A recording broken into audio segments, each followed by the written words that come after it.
So what are we using here? So today we've got from Drew's Gardener's Rainbow Beach Tackle Shop. He has a beautiful supply of both beach and bloodworms. So we're giving the bloodworms a run out here, and they, believe it or not, work just as well if not better on the beach to beach worms.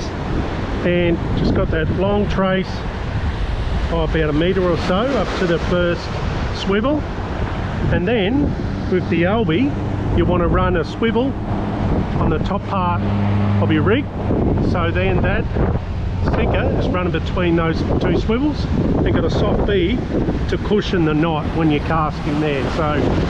So that's the rig, and we're just fishing this shallow drain along the shoreline here. Now, fishing this a bit differently because casting and retrieving from the outside bank, but there aren't a lot of fish. Times we're just either leaving it right at that edge of that back bank or bringing it into the middle of the gutter and just letting it sit there and wait for the fish. So sometimes you need to vary your action to find the fish. So let's get it back out there. Geez. So the fish are in so close here. Firstly, you don't want to be close to the edge yourself or you'll spook the fish. It's just a simple case of thumb on the reel of the Albie like that to hold the line over the shoulder. It's just a gentle lob. Just a gentle lob out there into that gutter, and then I'm just retrieving it in a little bit because they're sitting in closer to that edge, and we'll just let that sit there, wait for the fish to bite, wind backwards on the Albie, and that's a big advantage of the Albie. You can wind backwards, let the fish take it, and then just turn, wind and strike. And this is the advantage of fishing at low tide like this. You're not getting much water movement, at least in terms of washing right up the beach, and the whiting don't like that sand in their gills and washed around too much. Low tide, generally find the beach about an hour before to an hour after the low tide's really peak time, and we're right on the low at the moment. So there's another whiting here. We're on Tiwa Beach here with Matt from MJF Rods. He's been pulling in a few whiting. All this little gutter that's running close to shore here. This fish, I don't know, might be 25 or so.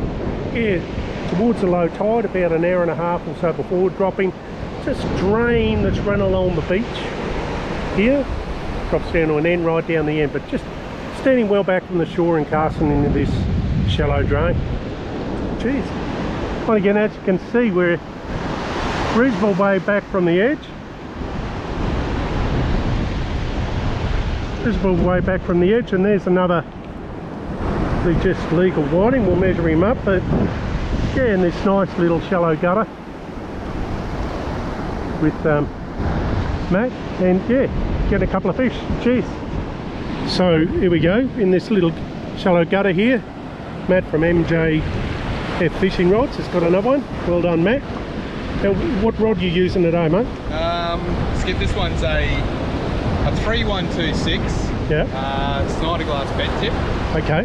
So it's got the bend in the rod up the top there. So there you go. So folks, tell us a bit about why you use the bent rod, mate. The tip. Just stops line twist, mate. Yeah. Okay. Yeah. So just doesn't wrap around the tip of your rod.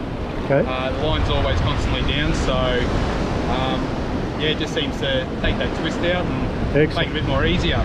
Now, mate, your rods are particularly light and all. I want to quickly talk us through how you get them so light. So MJF we don't use any grips on ours. We do have a grip on this one, but this is a heat shrunk grip. Yep. This just heats up and just binds onto the blank. But as for our other rods, they usually are just with just straight out onto the glass. Yep. With the reel seat binded on there, and that's just what makes it so light there. You know, we got clip-on reel seat. We do the clip-ons, we do the wind-ons as well. And but it just takes that denseness out of the rod with the grips. yes, So- I know after putting that on mine, I really noticed the difference, Yeah. mate. And of course the beautiful colours in the rod. Yeah. So beautiful, beautiful rods. So I can't recommend them enough. Well, let's get back to the fish, mate. Giddy up, too. And we're on again. The little shallow gutter.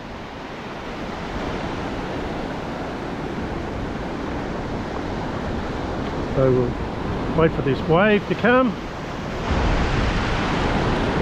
See the fish in the waves there. Just hold the line with him. He's not real big, so bring him up. Again, he's probably just legal. And we're on again. See there? Just how close these fish are. For sure, he's got a couple of mates there with him. There you can see, you might be able to see in the water there. These mates. Bring him up the wave. And there we have another legal fish. Right in the probably ankle to the deepest, below knee deep. Good stuff.